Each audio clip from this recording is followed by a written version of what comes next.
Hey guys, Sid here for Savant Poker. What if I told you that you're being a calling station and lighting money on fire in 3-bet pots?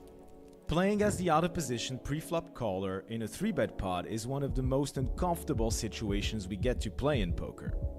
Our range is always weaker than the in-position's raiser's range, since we would have 4-bet our strongest holdings ourselves. We are heavily capped and dominated on most boards, and only a fraction of runouts will really allow us to generate EV with this condensed range. So today I'd like to show you where you're probably bleeding chips in this spot. And to back up my claim, which is admittedly a little bold, we will dive into the solver so you can honestly compare your own approach to theory. Let's get into it. First mistake, your pre-flop strategy. This shouldn't come as a surprise. Most of our post-flop mistakes in no-limit hold'em stem from pre-flop inaccuracies. And you'll see why they matter and how they compound. Let's start by looking at some GTO ranges. So here we have 500NL GTO Wizard ranges built for GG Poker, the games I'm currently playing myself. So let's take a hijack open to 2 big blinds and a button 3-bet to 7.5 big blinds. You see that many of these pocket pairs are folding right away, even up to pocket 9s, mixing folds and 4-bets. Suited connectors as well should be mixing folds about half the time here against this size. UTG versus hijack, 6.5. This is UTG's response, of course, even tighter than the previous one, so a hand as strong as ace-10 suited is indifferent between all 3 options and should be mixing folds. And you might wonder why these lowest pocket pairs like to call more. This is a trend across formations here, as you can see. This is simply because of removal. When we hold pocket 3s and pocket deuces, we make it more likely that the cutoff here is bluffing with a hand like 6-5 suited, ace-5 suited, ace-4 suited. Whereas if we hold pocket 5s or pocket 6s ourselves, we make these hands way less likely in his range. Now, what tends to happen in most low to mid stakes games is that players are going to overcall these medium pocket pairs here, and also miss many of the 4-bets, mostly the 4-bets that come from the mergey section. So these initial frequency mistakes might not seem like a big deal, because after all, most of these hands are indifferent between all 3 options anyway, but they will seriously aggravate the post-flop situation, leaving them even more capped and trash heavy on many boards. Lastly, these pre-flop ranges that we're looking at include a flatting option for the in-position player. Given that most low-stakes players will adopt a 3-bet or fold strategy from the cutoff and even sometimes from the button, this tendency to overcall and under 4-bet becomes even more costly. Now we get to the main section of this video. So let's start with the King 7-4 Rainbow board, hijack versus cutoff. This is a range 40% c-bet for in position, and let's see how the solver responds. So the first thing that strikes us here is how many pocket pairs we should be folding right away to this range bet. The highest suited aces are mostly folding to, and the data shows that the field tends to overcall versus c-bets in this node, and it is easy to see why when we look at the solution here, especially in tighter formations like this one. Let's now take a look at a different board in the same formation, hijack versus cutoff. This is going to be a very small c-bet at a reasonably high frequency for the in-position player, a small 25% c-bet. Let's see how the hijack responds. Well, it is a very tight defense. All of the pocket pairs below a 10 are just pure folding. Pocket queens without a club is mostly folding depending on the exact suits, which is, I would say, very unintuitive for human players to fold this high in our range so soon against 25% bet. Now you could argue that in your games, most players will simply range bet this board, and you would be right. Let's see what happens if we turn the in-position strategy to a range bet. So we end up raising a lot more. For comparison, the previous strategy was raising 22% of the time, and now we're raising 40% of the time. Raising a lot more, but not really calling more. Pocket jacks now want to almost raise or fold even with a club. Pocket queens are still indifferent. All the pocket pairs are still pure folding. And the reason is simply that calling doesn't do much for this equity realization when we're out of position. In No Limit Hold'em, we fight aggression with aggression, not with passivity. Calling more is just rarely the correct adjustment against a player who's being too aggressive. And that brings us to the third mistake. Third mistake, you're not check raising enough. When we look at the data, we consistently see the same trend. The field is c-betting too often, using small sizes too frequently, and therefore overfolding to check raises after betting small. Curiously though, the field is also under check raising in 3-bet pots, when the correct counter adjustment, as we just discussed, should be to raise more instead. So let's go back to our two examples here. First, we have what I will call the intuitive check raises, so the strong value region, the sets, of course, top pair, top kicker, and the most intuitive bluffs here, 5-6 suited, of course, for the open-ender. And then you have the less intuitive region, so the thin value region, we could say, with the medium top pairs, some shreds of under pairs like pocket tens and pocket jacks and pocket queens here, and at the absolute bottom of our range also some under pairs like 6s and 5s. So ask yourself the question here if you are finding these check raises in game, because if you are not, then you probably have the same leak as the population. Let's go to Ace-10-5 two-tone. This is the non-node locked version with the mixed strategy for in position. And you see that the check raise frequency is already more than 20% here at equilibrium. Obviously, if we are playing against someone who's range betting, then as we saw previously, our frequency is going to almost double here if we want to be playing the right counter adjustment. And by calling more instead of finding these raises and not folding as many of these pocket pairs here, you will be guilty of the fourth mistake of this video. Mistake number 4, you are overfolding to second barrels. And this final point is a direct consequence of everything we've been discussing so far. When you take too many pocket pairs to the flop, then to the turn, while also failing to check raise enough of your medium strength hands, you simply arrive at the turn with a check calling range that's too weak.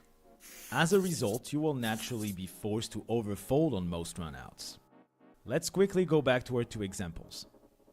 So from the flop strategy, let's imagine that we are to call these medium pocket pairs close to pure here.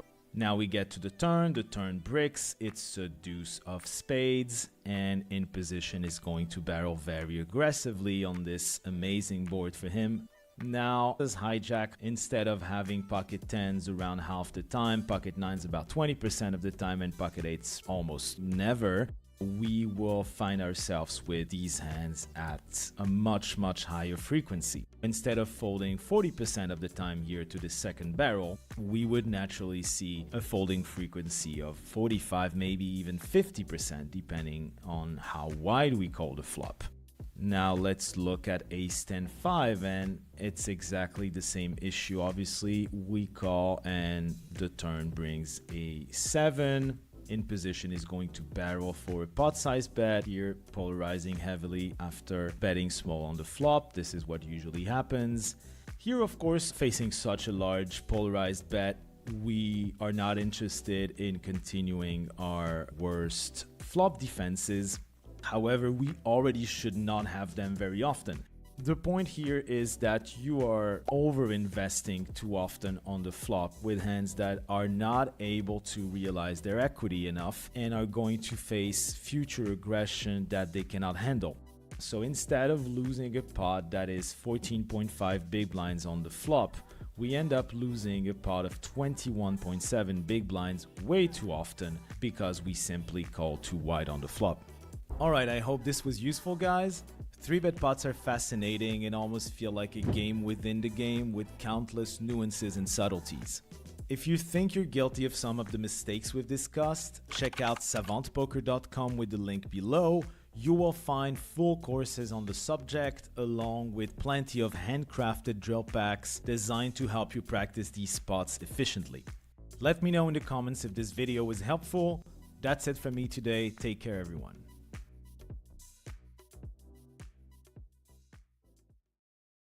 What is up, poker players? Today we're going to cover 3 common c-betting spots where mass data indicates that regs, even really good ones, are going to be making very big leaks that can easily be fixed. I'm going to show you what those 3 spots are, and I'll also teach you how to easily fix them so that you can start crushing there. This is going to be a fast-paced, value-dense video, so let's jump right into it. As always, thank you so much for taking the time to watch these videos, because it gives me great joy to be able to teach poker. Let's start off with the first spot, which is what we're looking at right over here. This is a simple small blind versus big blind spot in a single raise pot. What we're looking at is how the big blind player reacts to a small c-bet from small blind. Mass data indicates that most players are going to be overfolding by around 3 to 4% here. Specifically, they'll fold a lot on these higher boards, including higher paired boards, where the defending threshold for big blind is going to be relatively low.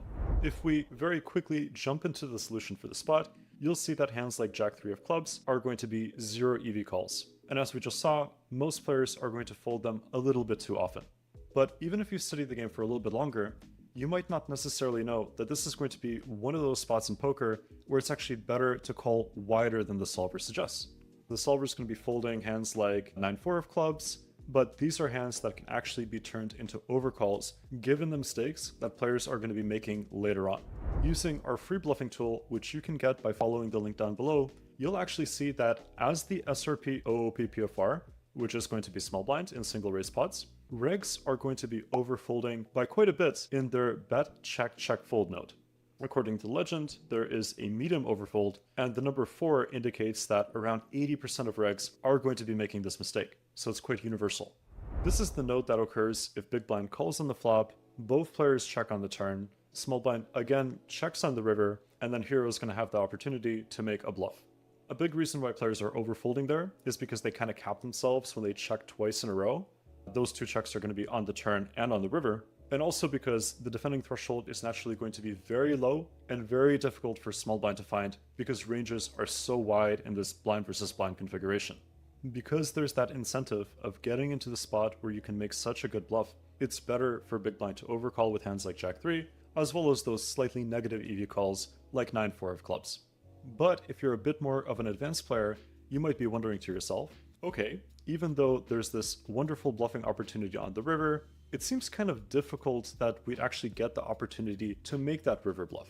After all, small blind has to check on the turn, and they have to check on the river, and the probability of that seems quite low. This is a really valid concern in some spots. For instance, if you have the read that your opponent is going to bet really frequently on the turn, way more often than the solver suggests, then overfolding might actually be the best move, even though there might be a really good bluffing opportunity later on. It's not just about how good the bluffing spot is, it's also about how often you can get into that spot. Thankfully, according to the new expanded section of our bluffing tool, which is available for our 6 and 12-month members, you can see that most players are not going to be betting too frequently on the turn or on the river. To very quickly walk you through the data, you can see that the bet node is going to be neutral, which means that players are not going to be betting more frequently than the solver suggests, and the bet check bet node frequency is also going to be neutral, which means that players are also not going to be betting more often than the solver suggests. So on average, players are not going to be betting too often on the turn, they're not going to be betting too often on the river, but they are going to be overfolding on the river by a pretty large extent. However, it's always important to have a nuanced take to mass data. As you can see, even though this is a really good bluffing spot, around 20% of players are not going to be overfolding here. And likewise, around 50 to 60% of regs are actually going to be overbarreling on the turn, and they're going to be betting too often on the river in bet check bet, according to our legend down here. So what this means is that, although it's a wonderful idea to overcall on the flop against most players, if you are playing against maybe 20 to 30% of regs who you know are going to be a little bit too sticky, or you know they're going to be just way too aggressive on the turn or on the river, then it's going to be far better for you to overfold on the flop with hands that are not able to call on the turn. There's plenty other examples of this pattern. For instance, you can see that in the exact same formation, when players check raise on the flop, they are going to barrel too frequently on the turn. So it would be a mistake for you to over defend with hands on the flop that cannot defend on the turn. Last point I want to mention before we move on to the second powerful example is that this point of over-defending on the flop in order to bluff on the river is not going to apply equally to all textures. The reason I chose this board specifically is because players are going to be quite weak when they bet, and they are going to overfold a lot on these sort of higher dry textures, including high paired boards with a big gap between the two cards. These are boards where the small blind is going to miss the flop with a large chunk of their range. By contrast, if it's a higher connected board, or if it's a low, very connected board, that indicates that players are going to be much stronger when they c-bet, and bluffing on later streets is not going to be as good. So although this exploit of overcalling might still work against some of the more passive players, you definitely want to slow down if it's a board like King Queen Jack or 8-7-6 with a flush draw. Spot number 2. I feel like this one's going to be maybe controversial, maybe that's the wrong word, but take a look at this. So this is a hijack versus a big blind spot. Hijack, who is a reg, decides to go for 75% pot on the flop. I think this is a hand that most people would immediately call without thinking about it. But believe it or not, overfolding is actually going to be the correct play, at least versus most regs, and here's why. Doing a little bit of solver magic, you can see that Queen Jack is actually a 0 EV hand if it doesn't have a backdoor flush draw. Although it is a second pair and it does have a draw, it's not actually a mandatory call. The thing is, from early positions, ranges are going to be very tight and they're also going to be very asymmetric. The in-position preflop raiser is going to have a lot of hands really concentrated in this higher card region, whereas Big Blind is more so trying to dodge that by calling with a lot more of these lower cards preflop.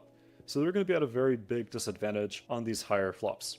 One big thing that we talked about in our latest Savant course is how large flop c-bets, especially from early positions, are going to be really underbluffed. It's not necessarily because players are trying to underbluff when they c-bet big. It's probably more so the case that players just really struggle to find enough bluffs when they go for larger flop c-bets. They have all of these strong hands, and they have to find c-bets with hands like Knight 8 or these complete trash Ace-X hands if they're going for 75% pot. Plus, players are going to interpret the game a little bit differently when they're holding different hand strengths. So for instance, if Hijack is holding something like Pocket Queens here, they might think to themselves, this is a flop where they want to c-bet a bit bigger, but if they're holding one of the weaker ones, maybe they'll view the exact same flop differently. They'll treat it more of a range bet flop. Human players are going to be a little bit greedy, they're going to be a little bit biased, so there's definitely this small but noticeable effect where players are going to view the exact same flop through a different strategic lens depending on the hand strength that they hold. Whatever the exact reason is, players are going to underbluff severely on these higher connected boards from early positions when they use a larger flop c-bet. And this mistake goes all the way up to very high stakes. Therefore, the correct response for Big Blind, pretty much all of the time, is going to be to severely overfold. Really don't have to call hands like Queen Jack, really don't have to call with hands like Ace Jack that are only going to be flimsy gut shots, and also Big Blind does not have to call with hands like weaker top pairs. I think this spot is a little bit confusing in general because players are used to thinking that all of these hands are going to be mandatory calls, but you'll quickly realize that they're not when you go through a handful of solutions. There are also some important player considerations. For instance, a lot of players are going to barrel too frequently on the turn, whereas some players are not going to do that, which can definitely affect how wide you want to defend against c-bets. It's a super good course because, just like the video, we focus on the exact spots that players get wrong the most. The drills are excellent too. They come with expert annotations as always, they tie right into our practice hub so you can repeat them if you're struggling with them. Plus, as I mentioned before, we just released that new defensive part of our bluffing tool, which is available for our 6 and 12-month members. You'll see how often players are barreling in various different blinds, as well as how often they're bluffing in pretty much every single common river spot in single raised and 3-bet pots. As always, our content is packed with value, so if you really want to improve, Savant is the membership for you. Link down below. The last c-betting spot that I want to talk about is actually only one of the exploits that we talk about over here in one of our Savant core courses. It's taken directly from Module 3. Just like before, we're going to start off with a hand example that you might find a little counterintuitive. In this case, Hero is playing as Big Blind versus Button, and the flop is a very dry 8-4 deuce rainbow. Button decides to go for a larger c-bet, and then Hero decides to fold. Data shows that most players are not going to bluff raise that often against larger flop c-bets. But in some cases, it can actually be the right move. This happens to be one of them. For this one, we have to put a few things together, and we're going to do this by again using our free bluffing tool. According to the notes section, which is also available for 6 and 12-month members, there are a few things to consider when it comes to flop check raising. The first one is position. Players are going to overfold much more from late positions compared to early positions. Another one is flop c-bet size. Regs are going to fold a lot more on the flop if they use a smaller c-bet. However, turn and river barreling is still very effective if they c-bet big. Players tend to under-raise on the flop if they're facing a larger c-bet, but this really isn't the best move because you still have a really good bluffing opportunity later on in the hand. The final thing to consider is the flop texture. Dry boards, especially from late positions, are going to be much better for check raising right away, whereas wet plus low flops are going to be much worse for check raising. In this hand, it is a drier board, it's also a late position spot, and there's simply going to be a turn and river overfold if hero decides to raise and barrel. Final note worth mentioning, larger c-bets overfold in late positions on dry boards, but be careful and consider player type. Considering all of these points together, check raising and barreling is probably a highly effective move against around 60% of opponents, so definitely don't discredit it. It can definitely feel a bit scary to raise here, especially when you understand that larger flop c-bets are going to be a bit stronger, but it has a lot of sound theoretical and data-based merit. If you want to find more examples of spots where you can check raise against larger c-bets, definitely check out this course, which again has tons of articles, tons of walkthroughs, tons of drills, has a quiz. We have so much content here. And we also have that whole separate other course that talks specifically about defending against c-bets. Our courses are absolutely packed with theoretical and data-based insights that are designed to teach you everything you need to know in as short of a time frame as possible. Our literal mission statement is to teach advanced poker strategy as efficiently as possible. If you like this video, you'll love what's over at Savant. From our courses, to our practice hub, to our coaching calls, to our expanded bluffing tool. Tons of content, and there's no better time to join. Hope you guys enjoyed this video, and I'll see you over at the site.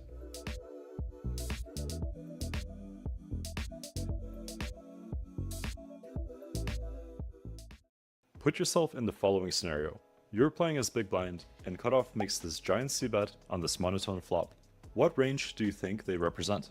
Maybe it's a slightly different board, and they decide to go for a small c-bet. What range do you think this represents? Or maybe you're playing up against a fish, who decides to bet exactly 100% of the pot. What range do you think this represents? And more importantly, how do you effectively play against it?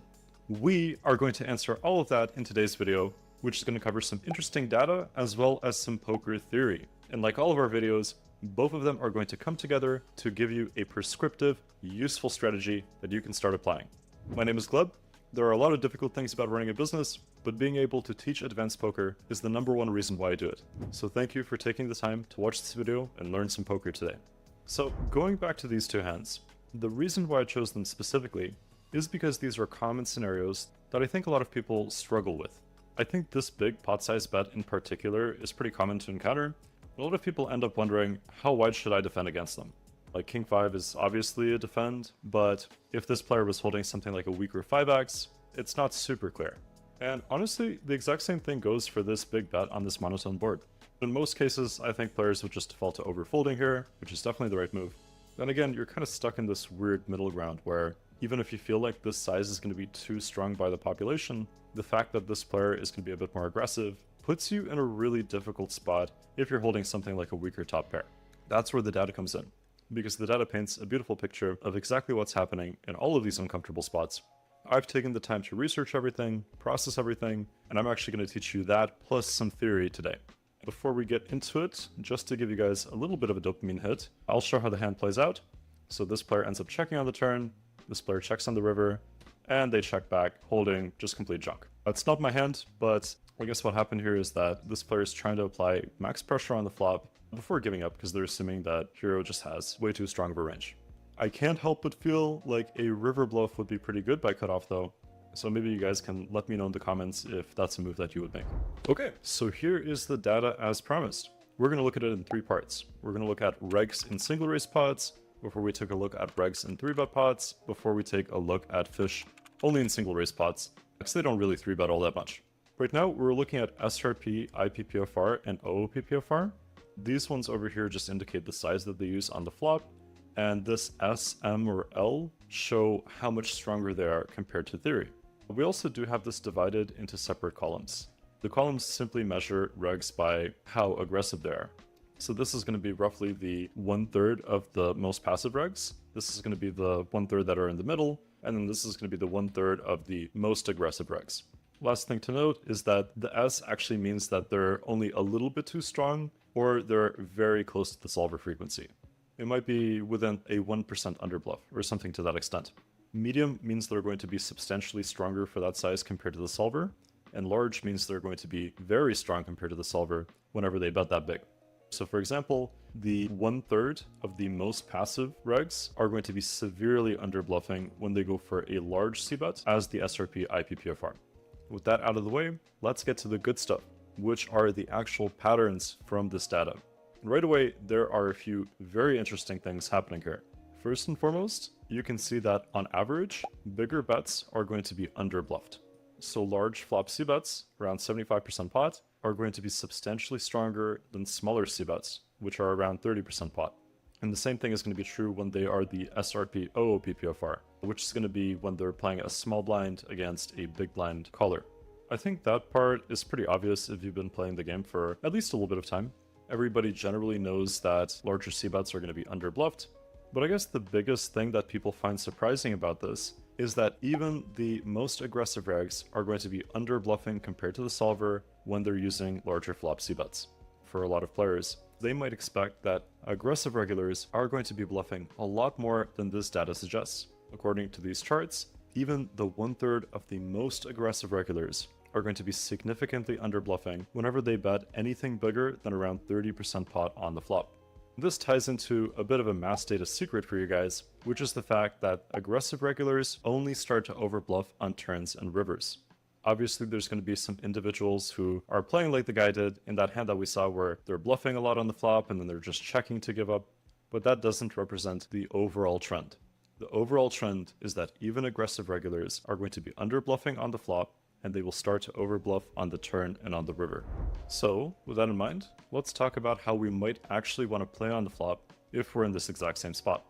It's always helpful to start with theory as a baseline, so we'll first look at how the solver defends on these types of boards.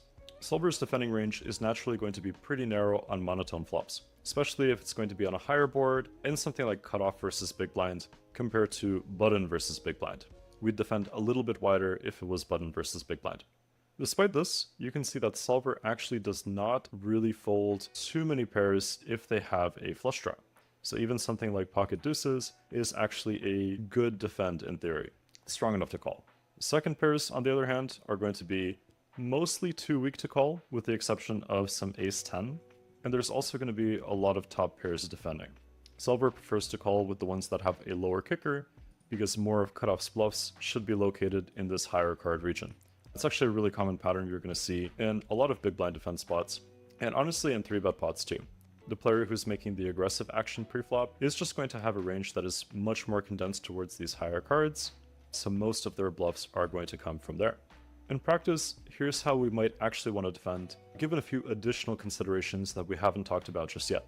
So the first thing we know is that larger c-bets, on average, are going to be underbluffed. That's going to be a pretty negative factor for calling hands that are indifferent. The second thing we have not talked about yet is that larger flop c-bets are actually going to lead to turn over barrels much more consistently. The data fairly consistently shows that when our opponent is c-betting bigger, they are going to follow through on the turn at a higher rate.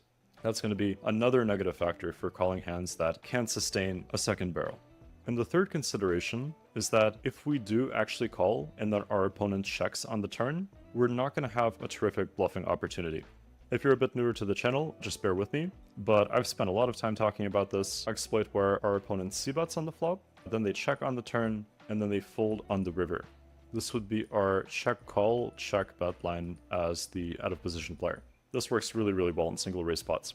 Sometimes our opponent's actually going to overfold so much on the river that it's profitable for us to call way wider than the solver would in order to bluff on the river if they check.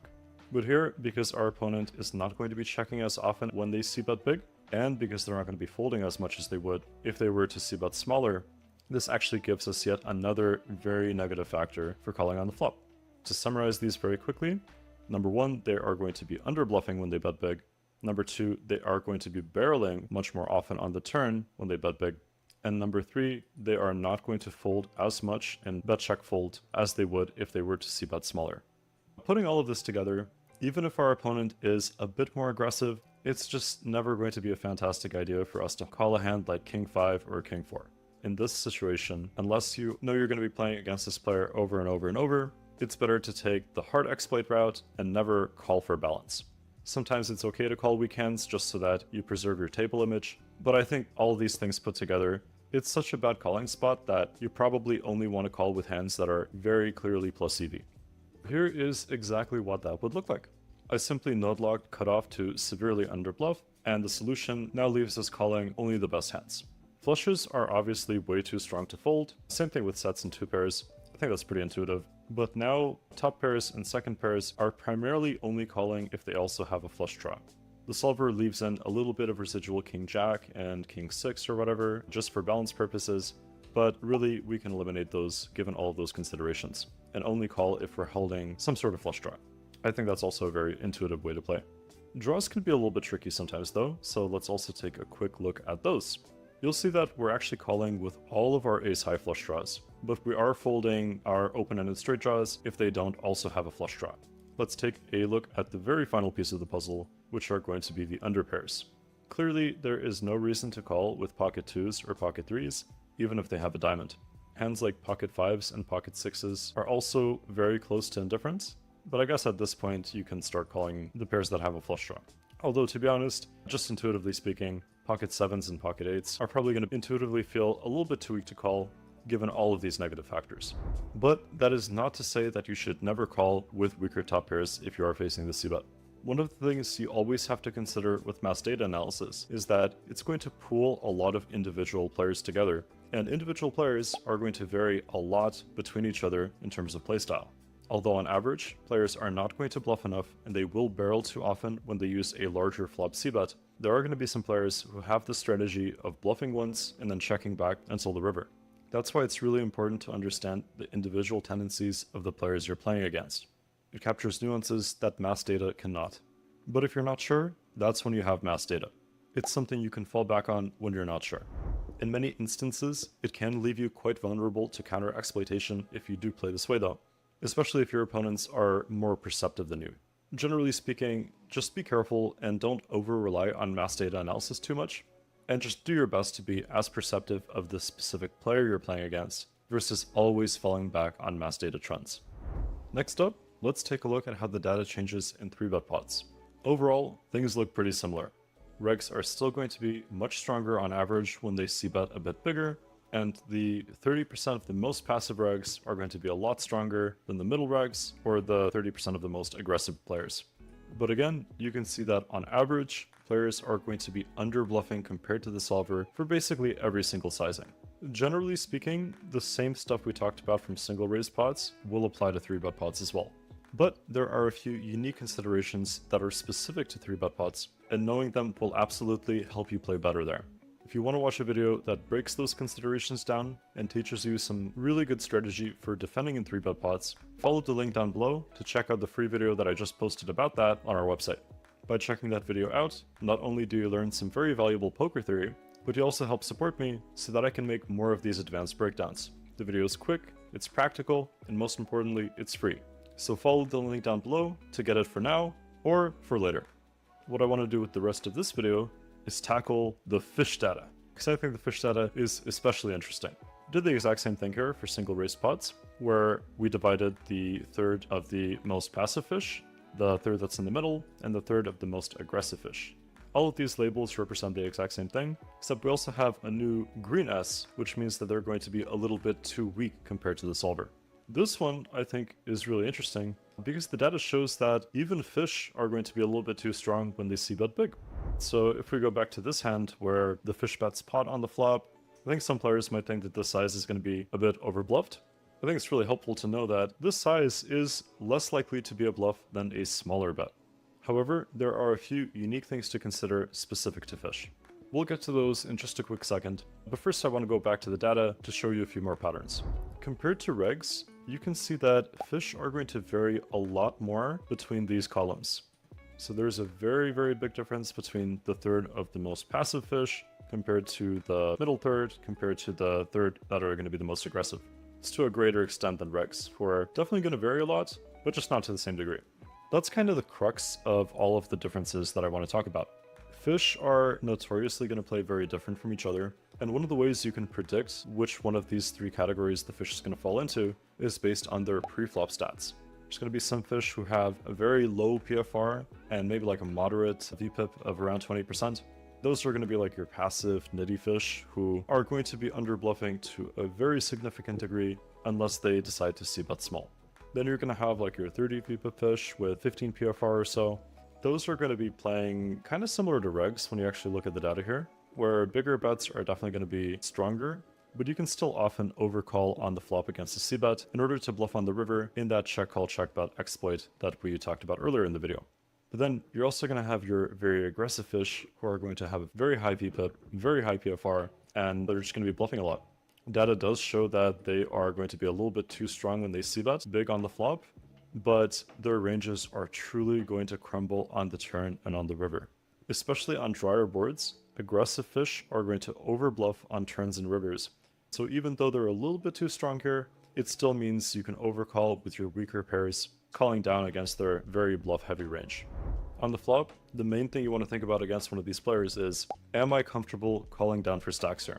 If you're holding something like 6-5 here, given the stack size, I think it would be okay calling down against one of these aggro fish.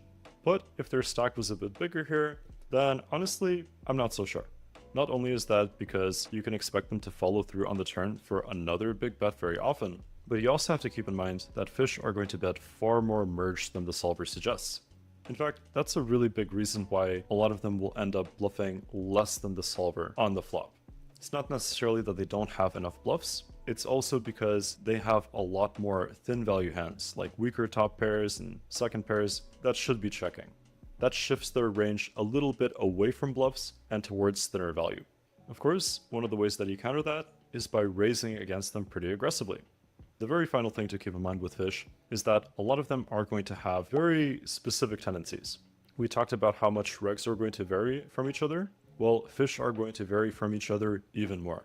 There's going to be some players who simply only c-bet big, regardless of what hand they have.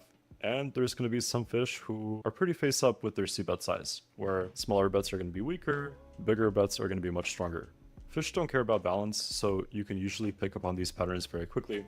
It's very important that you do that. When we're looking at this hand from a mass data perspective, it doesn't give us any insight into their individual tendencies. I keep going back to it, but it is so important to do that with fish.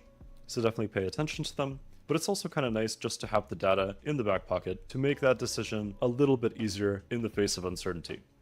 And that is the end of the video. Subscribe if you haven't, and check out Savant Poker as well if you like the content. We recently released this new free bluffing tool, which is going to show you exactly how much regs are overfolding in 80 different nodes. There is so much free value here. We're basically giving a lot of stuff away for free. So definitely get on it if you haven't. And as always, check out our courses. We have so many hours of content over here, in addition to tons and tons and tons of drills in our practice hub, which have expert annotations so that you don't ever get confused about a solution ever again. We really do have a lot of value to offer, both for free and in our membership. So check out the links below, subscribe if you haven't, and I'll see you in the next video.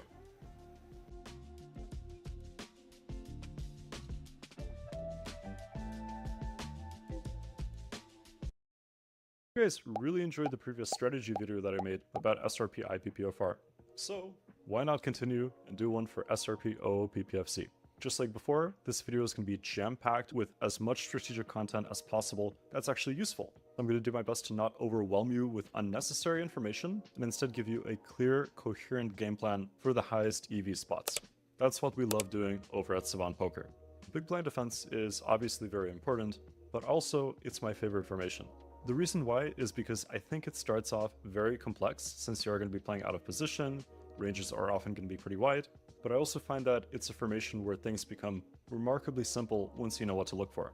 And of course you also have some fun lines, like check raising on the flop and then barreling on the turn and on the river. That's going to be one of the things that we talk about today. And as we'll see later, that's going to be one of the key ways that we defend against flop c-bets. I think that that is a fantastic place to start. because I find that many people are confused about their defending ranges when they are facing a flop c-bet. And as I mentioned in the previous videos, I really like to narrow down our decision down to as close to a singular point as possible. And since you are going to be facing a c-bet around 80% of the time post-flop, this is really where most of your thought process is going to happen. Let's explore Big Blind's defending strategy on a handful of different flops, and as we go through them, I'm going to cover a lot of strategic and exploitative notes related to play down the line. I would say one of the biggest things to focus on as Big Blind defends is to really not overfold on the flop, especially against smaller c-bets.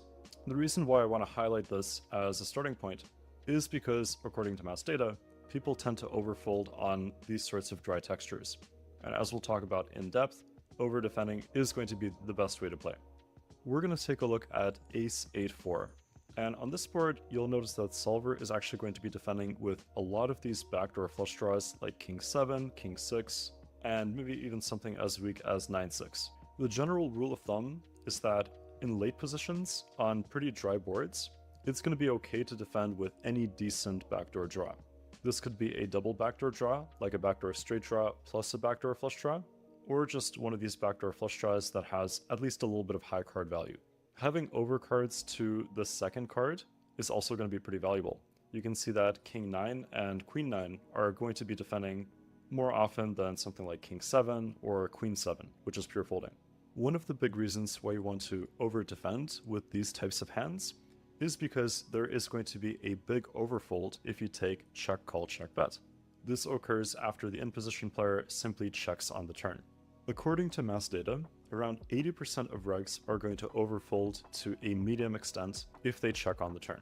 The fact that it's 80% of players that are overfolding here is actually really significant. In the previous video, we talked about structuring a strategy around a spot where only around 50 to 60% of regs overfolded. Here the overfold is more significant. It means you're going to have the opportunity to bluff there more frequently, and players are going to have a harder time adjusting against bets in check call check bet. We'll see exactly why that's the case a little bit later in this video. I think it's really important. By the way, what we're looking at right now is our free bluffing tool over at Savant.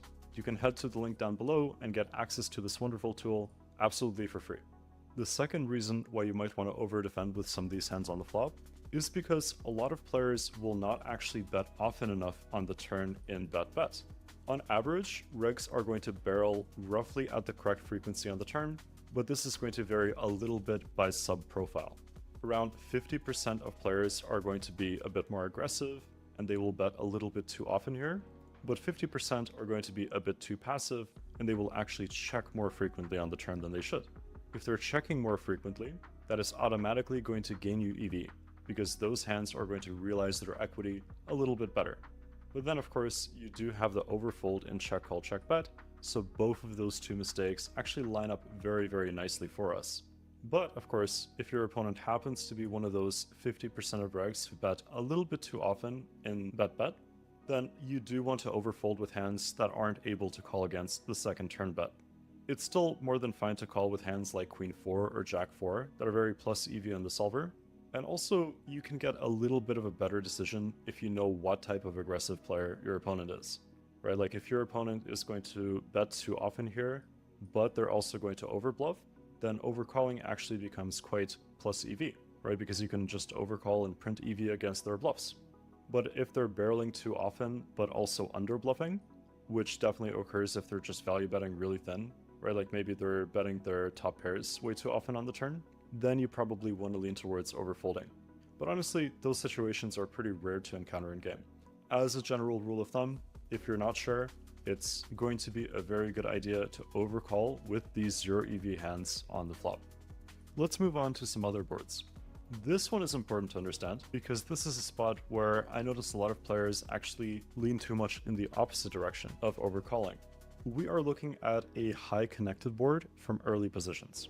And the big thing to remember here is that in position has a massive range advantage, which they are allowed to leverage. You'll notice that Big Blind is folding a massive 48% of the time, which is significantly above MDF, and it's significantly above the overall average of around 25 to 30%. Very few hands are strong enough to defend here. Those are going to be the top pairs, the flush draws, as well as the pair plus draw hands.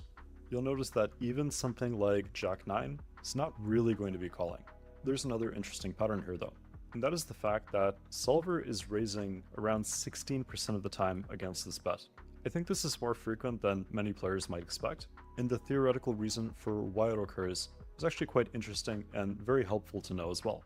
Whenever the solver has a small calling range, it's typically going to be allowed to raise more frequently.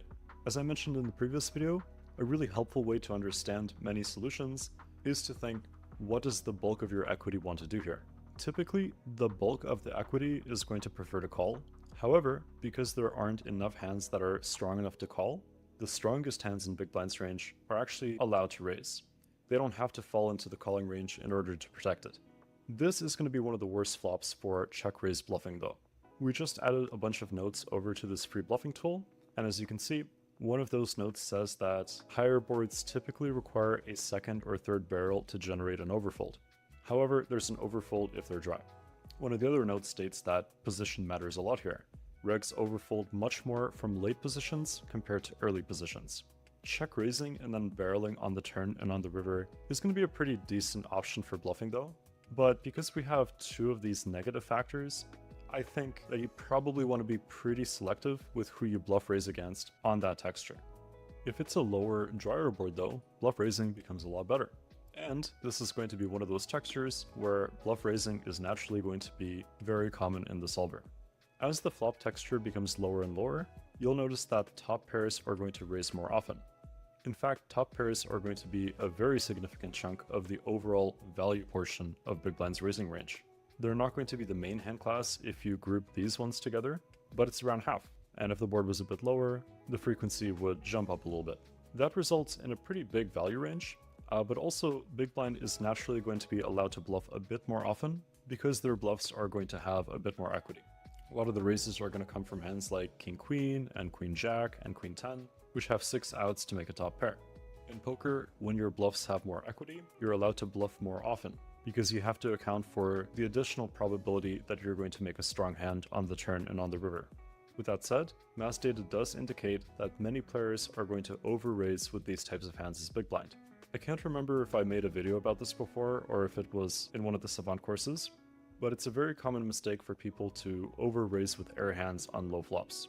I have studied a lot of different database reviews, and I know players have the tendency to raise too often with complete junk like Queen 10 of clubs or Jack 10. That's a pretty big problem because, as you'll see shortly, those hands are often going to be forced to check on the turn. Big blind typically prefers to barrel with hands that have a strong draw on the turn. If we head over to filters and we'll select the ace highs, king highs, and no mate hands, you'll notice that these non-draw hands are not really going to be betting. There's actually a pretty clear EV difference here. If you look at strategy plus EV, you'll notice that there is a preference towards checking. Check raise bet bet is an exploit that works very well until you abuse it. In positions, defending range on the river is going to be very tight and easy to find, so the reason why people are overfolding here isn't because they're not aware of what the defending threshold is.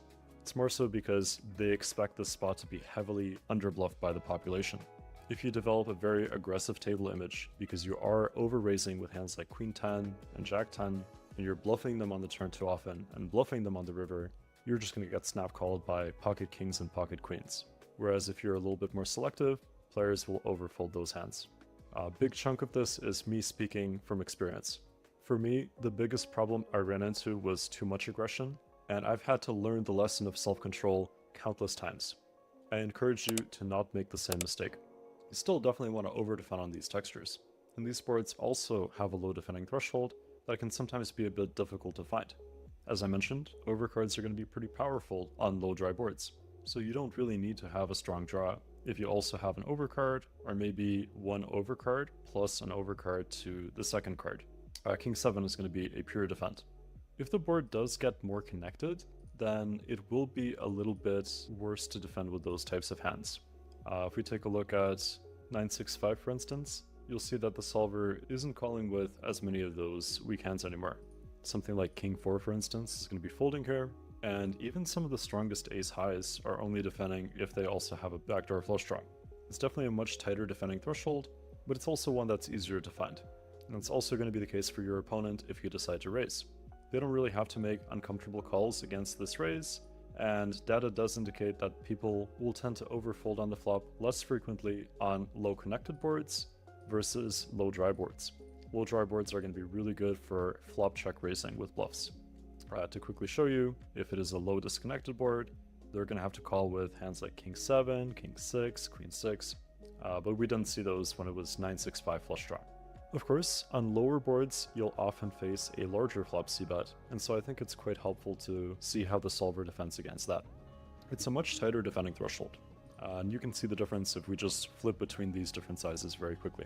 All of that Jack 8, Jack 7, etc. goes away, and the raising frequency definitely gets reduced as well. Overcalling is still going to be the right play, because regs will overfold a lot regardless of what flop c-bet size they use if they check on the turn. Check call, check bet is going to perform very well. Raising, however, does become worse with bluffs. There's still going to be a turn and river overfold, but you will have to become much more selective. For example, if it's a dry board and they use a small flop c-bet, it's okay to just check raise with some weak combos and then check on the turn. But if your opponent is using a larger flop c-bet, then you really have to make sure that you're able to keep bluffing on the turn and on the river for it to work. Right, so your opponent has to be more passive, and you need to have a strong draw.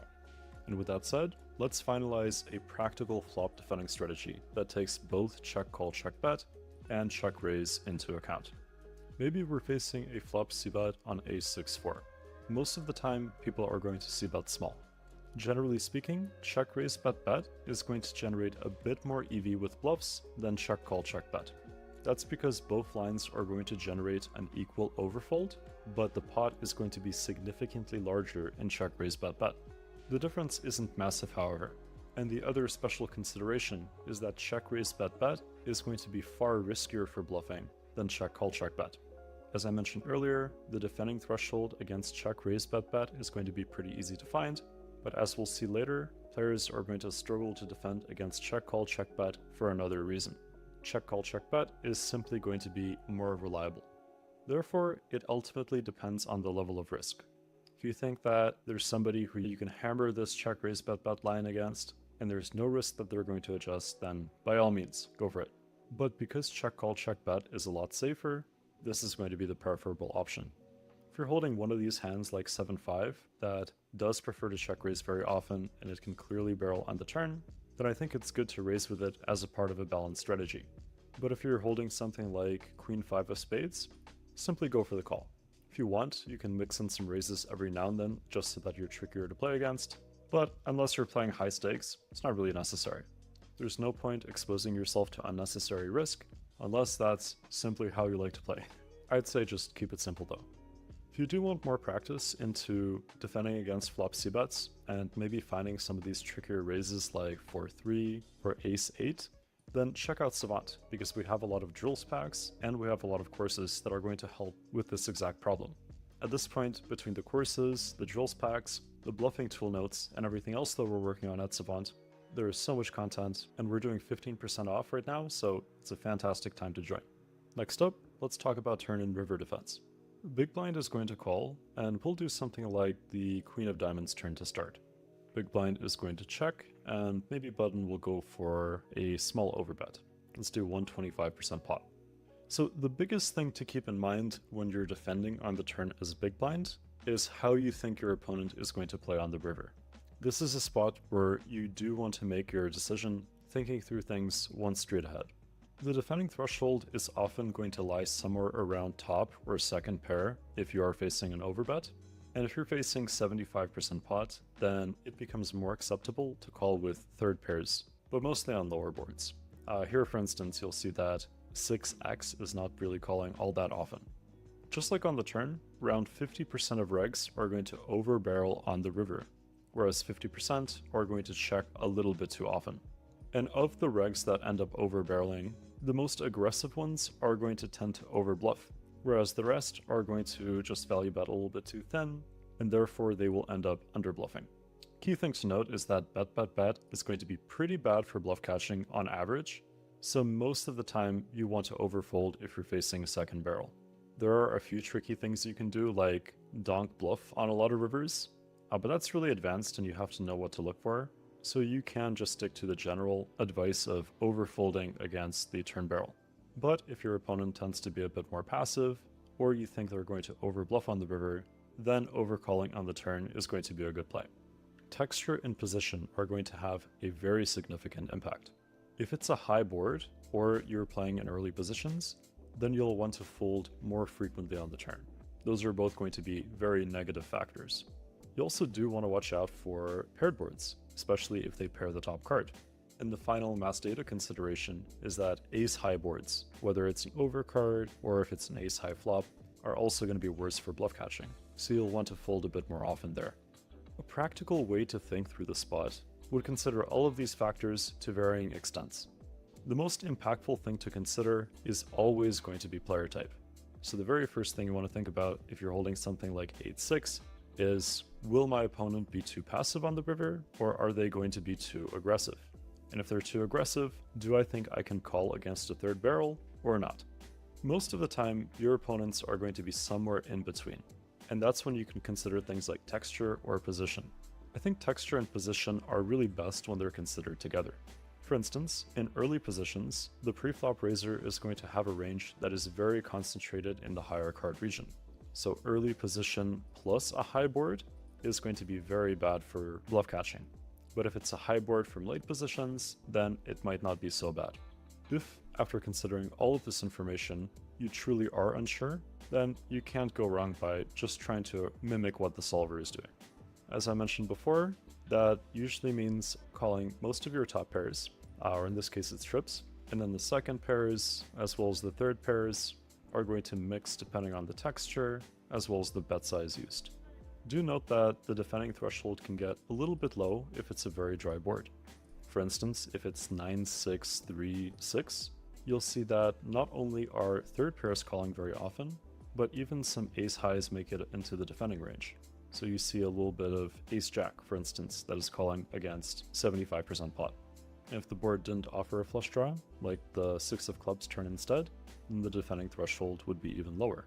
Third pairs are calling a bit more often, but now low pairs like pocket twos are actually able to call. It's not at a very high frequency, but it's nice to know that it's close enough in EV and the solver that you might want to consider deviating against somebody who is really aggressive and will overbluff tremendously and bet. On the river, it's a good idea to simply play as exploitatively as possible. A little bit of balance is definitely going to be fine, especially at higher stakes, but this is a spot where the pot is pretty big and the spot itself is quite rare, so it's not very important to be balanced, I would say. For the most part, you can just make the highest EV move in isolation. You don't have to worry about mixing with hands like Queen 9 or King 9 here. Just call if you think it's overbluffed, and fold if you think it's underbluffed. But again, you should be considering that on the turn. If your river decision feels difficult most of the time, then you know that you need to reassess what's happening right over here. Really cannot stress this enough. But let's take a look at what happens if our opponent decides to check on the turn. This is going to be our check call check bet. Now I've spent so much time hyping this one up, and I'm excited to finally show you what happens. I'm going to cycle through a few different textures so that you can see the overall betting pattern that emerges. Here is board number 1. Just pay attention to this, don't even worry about the texture for now. Here is board number 2, number 3, and number 4. The general pattern that emerges is that solver is going to have a varied betting frequency, and it's usually going to use some combination of larger, medium, and smaller bet sizes.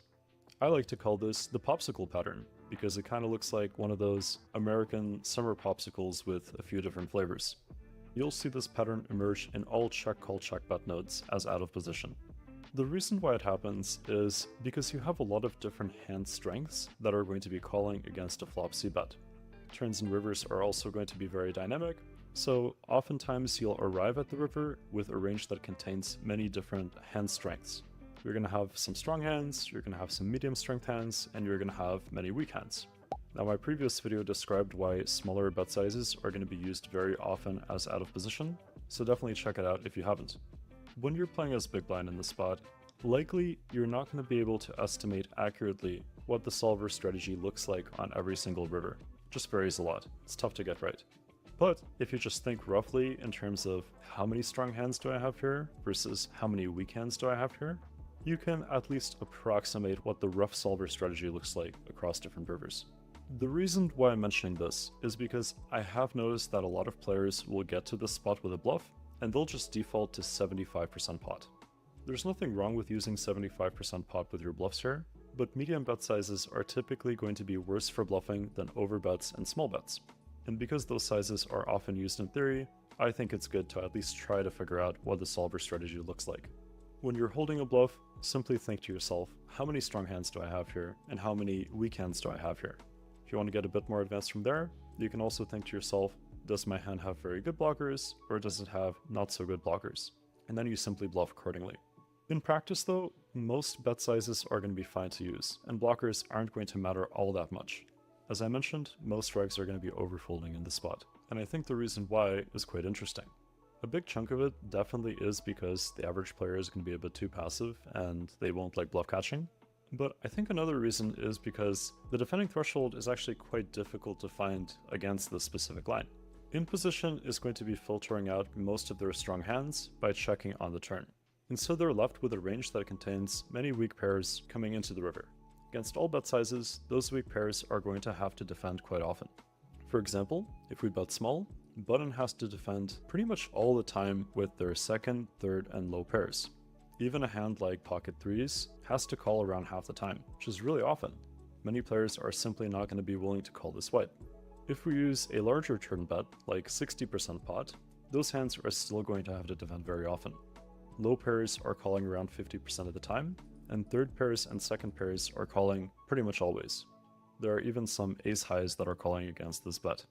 Overbets do have a slightly higher defending threshold, but it's still relatively low. Pocket threes and pocket twos are not defending anymore, but there are some low pairs that call, and there's still many defense coming from third pairs as well as second pairs.